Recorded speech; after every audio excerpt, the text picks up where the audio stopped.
Assalamualaikum warahmatullahi ta'ala wabarakatuh.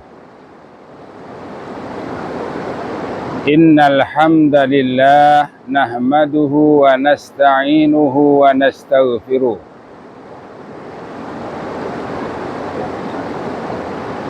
Sahabat-sahabatku jamaah zikir anfas serta saudara-saudaraku bangsa air.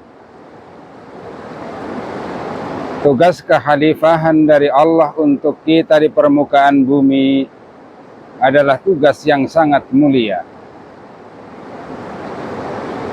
Namun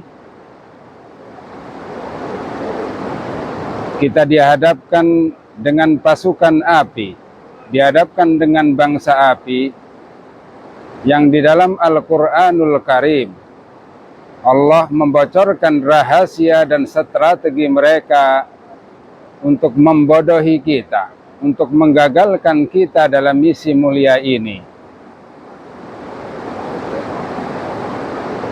Di dalam firman-Nya Allah menegaskan, A'udzu billahi minasyaitonir rajim.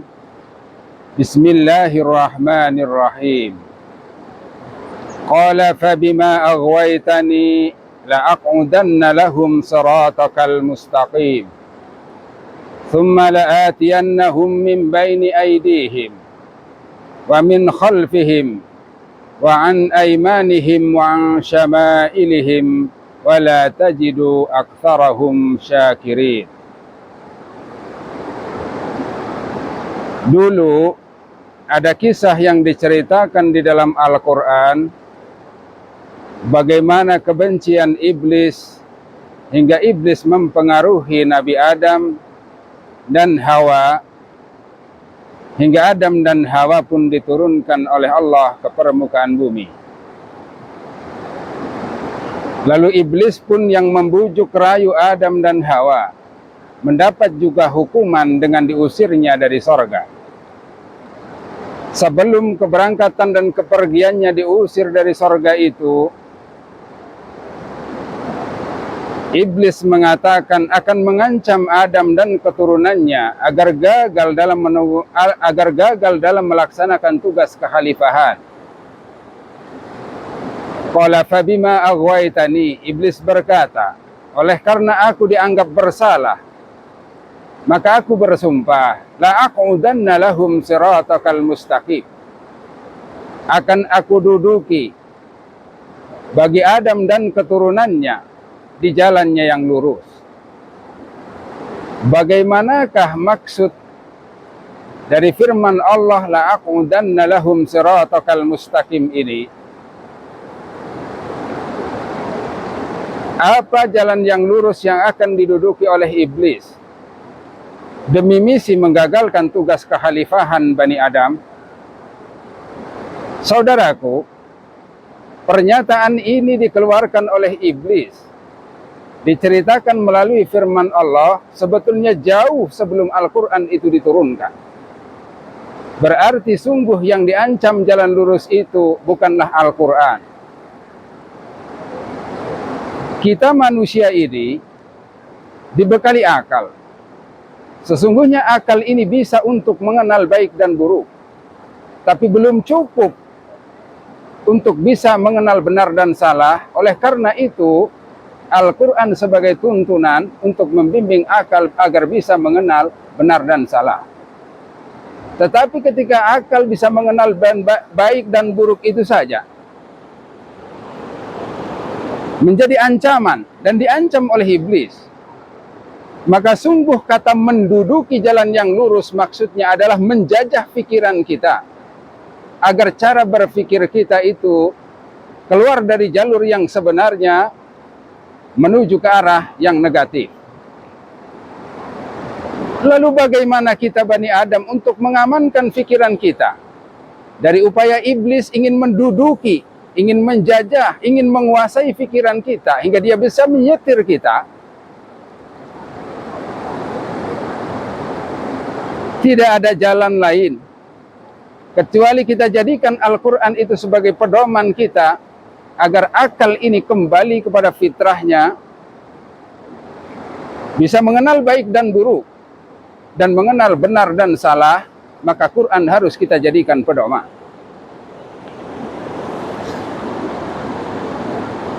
Lalu bagaimana pula dengan kelanjutan ayat yang mengatakan la'aqudanna lahum siratakal mustaqim summa la'atiyannahum min baini aydihim. Setelah jalan lurus yang menjadi target untuk diduduki, untuk dikuasai, untuk dijajah, iblis juga akan mengancam mendatangi kita Bani Adam itu dari arah sebelah depan. Tidak cukup dari arah sebelah depan, dia akan mendatangi kita Bani Adam dalam tugas kekhalifahan ini dari arah belakang. Tidak cukup dari arah belakang, dia juga akan mendatangi dari arah sebelah kanan dan sebelah kiri. Berarti ada 5 strategi yang digunakan oleh iblis dalam misi menggagalkan tugas kekhalifahan yang mulia ini.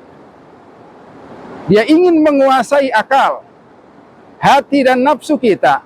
Itulah jalan yang lurus. Lalu kemudian tidak cukup itu, datang dari depan. Apa sih maksud iblis datang dari depan, saudaraku? Mari kita lihat. Setiap rasul yang diutus oleh Allah Subhanahu wa taala, ia dibekali dengan 5 sifat. Pertama, siddiq. Yang kedua, amanah. Yang ketiga, tabligh. Yang keempat, fatonah. Dan yang kelima adalah al-basyariyah. Al-basyariyah atau a'radul basyariyah adalah sifat manusiawi. Ternyata sifat manusiawi ini harus kita jaga. Jangan sampai sebagaimana manusia, jangan sampai sebagai manusia, tanpa kita sadari sifat manusiawi kita telah mampu dirubah oleh iblis menjadi sifat saytonia, atau dibodohi oleh bangsa Yapi ini hingga kita memiliki sifat hayawaniyah. Maka kunci sebenarnya adalah bagaimana akal ini mengenal kebenaran. Kita isi dengan ilmu dan pengetahuan. Kita isi dengan tuntunan yang ada di dalam Al-Quranul Karim. Sedangkan misi dia datang dari depan. Sesungguhnya iblis punya misi merusak sifat wajib yang harus kita jaga, yaitu sifat siddiq. Sifat menjadi hamba Allah yang jujur. Ingin dirubahnya agar kita menjadi pendusta. Lalu misi dia datang dari arah belakang. Tidak lain dan tidak bukan juga ingin merusak sifat yang kedua, yaitu sifat amanah. Ingin dirubahnya agar kita itu menjadi hamba Allah yang khianat. Lalu kemudian tidak puas dia setelah dari depan dan dari belakang, masih berusaha ingin mendatangi kita Bani Adam dalam tugas kekhalifahan ini dari sebelah kanan. Apa sih yang diancam oleh iblis untuk datang dari sebelah kanan? Dia ingin merusak sifat fatona. Tidak puas dia bisa merusak sifat fatona, dia ingin datang dari sebelah kiri, punya target ingin merusak sifat tabligh. Saudaraku, sifat aradul basyariyah, sifat siddiq, sifat amanah, sifat tabligh, sifat fatona, sungguh itu bukan cuman sifat wajib bagi Nabi dan Rasul. Kita pun sebenarnya, meskipun bukan Nabi, meskipun bukan Rasul, sama punya kewajiban mempertahankan 5 sifat ini. Bayangkan saudaraku, meskipun kita orang biasa, bukan dari golongan Nabi dan Rasul, jika hidup kita, sifat siddiq, amanah, tabligh, fatonah, dan al-barsyarah itu telah disuruh rusak, pasti kita akan menjadi pembohong sesama kita. Pasti kita akan menjadi pengkhianat sesama kita. Dan pasti kita akan kitman. Dan pasti kita akan menjadi baladah. Mari kita ambil pelajaran. dari firman Allah ini yang telah membocorkan rahasia, strategi dan siasat iblis yang mengancam kita anak cucu Adam, yang diamanahi oleh Allah mengemban tugas kekhalifahan di permukaan bumi ini, agar kita tetap bisa menjaga siddiq, amanah, tabligh, fatonah, dan al-basyariah itu. Kuatkan cara berpikir kita. Maka kenali diri kita, fahami diri kita, apa ada yang ada dalam diri kita, apa saja yang ada dalam diri kita. Kita diberi akal, kita diberi hati, kita diberi nafsu. Apa tupoksi daripada akal yang Allah berikan kepada kita? Akal itu sesungguhnya punya tugas untuk mencari kebenaran, memahami kebenaran, mempelajari kebenaran, menemukan kebenaran. Dan di mana kebenaran yang mau kita cari? Gak usah repot-repot. Kebenaran itu Allah sudah bentangkan di dalam Al-Quran. Maka gunakan akal untuk mempedomani Al-Quran, karena di situ ada kebenaran. Jika akal telah melaksanakan tugas khususnya menemukan kebenaran, maka tugas hati. Apa tugas hati? Tugas hati tidak lain dan tidak bukan adalah mempercayai dan meyakini kebenaran yang telah ditemukan oleh akal kita.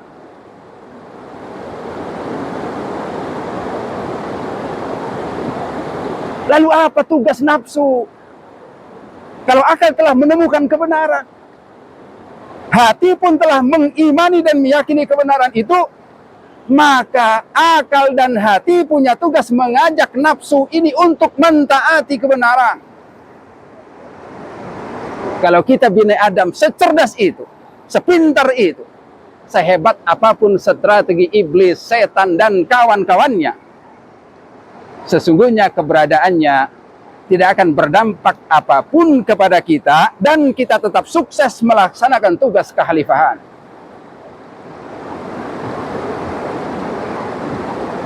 Dengan akal menemukan kebenaran, hati meyakini kebenaran, nafsu tunduk melaksanakan kebenaran itu, dia harus didukung dengan terjaganya sifat al-basyariyah, tidak menjadi syaitaniyah, tidak menjadi khayawaniyah. Dia harus menjaga sifat siddiq, tidak menjadi kadzib. Dia harus bisa menjaga sifat tabligh, sifat amanah, dan sifat fatonah. Saudaraku, jangan gentar dengan ancaman iblis, jangan gentar dengan ancaman setan, jangan gentar dengan ancaman jin. Sederhanakan saja dengan berpikir positif bahwa mereka adalah makhluk yang diciptakan dari api, sedangkan kita, berkali-kali saya ulangi, kita ini adalah bangsa air karena Allah menciptakan kita dari air. Mari kita nalar dengan akal sehat kita. Bukankah air adalah materi yang lebih kuat daripada api? Dan bukankah kekuatan air itu bisa memadamkan api? Mari saudaraku, kembali kita berpikir sehat. Ajak akal kita ini untuk menemukan kebenaran. Tugas akal adalah berpikir dan berzikir. Al-Quran adalah panduannya, baginda Nabi adalah contoh dan teladannya. Baginda Nabi dalam mencontohkan tugas kekhalifahan ini, beliau tidak pernah gentar menghadapi pasukan api. Inilah hakikat yang sebenarnya. Musuh kita berkali-kali di dalam Al-Quran Allah menegaskan bukanlah sesama manusia dan bukanlah sesama Bani Adam. Tetapi musuh kita dengan tegas Allah katakan, setan adalah musuh yang nyata. Iblis adalah musuh yang nyata. Bahkan Allah mengingatkan, memberitahukan kepada kita, sebagaimana yang Allah firmankan, A'udzubillahi minasyaitonirrajim. Walaqad adalla minkum jibillan katsira afalam takunu ta'qilun. Dan sungguh iblis, setan telah menyesatkan kalian dalam jumlah yang besar dan sangat banyak sekali. Lalu Allah bertanya, afalam takunu ta'kilun? Bukankah kalian kami bekali dengan akal untuk berpikir? Mari kita lihat faktanya. Betapa dengan mudah Bani Adam, bangsa manusia, diadu domba sesama bangsa manusia. Lagi-lagi harus kembali kita berpikir. Karena Al-Quran sendiri dengan fenomena itu mengingatkan kita, afalam takunu ta'kilun, afalam takunu ta'kilun, afalam takunu ta'kilun. Demikian saudaraku. Semoga apa yang saya sampaikan bisa kita pahami dengan baik. Semoga Al-Quran menjadi imam, menjadi tuntunan kita dalam mengemban tugas kekhalifahan. Semoga bermanfaat. Wabillahi taufiq wal hidayah. Wassalamualaikum warahmatullahi wabarakatuh. Berapa menit? 16.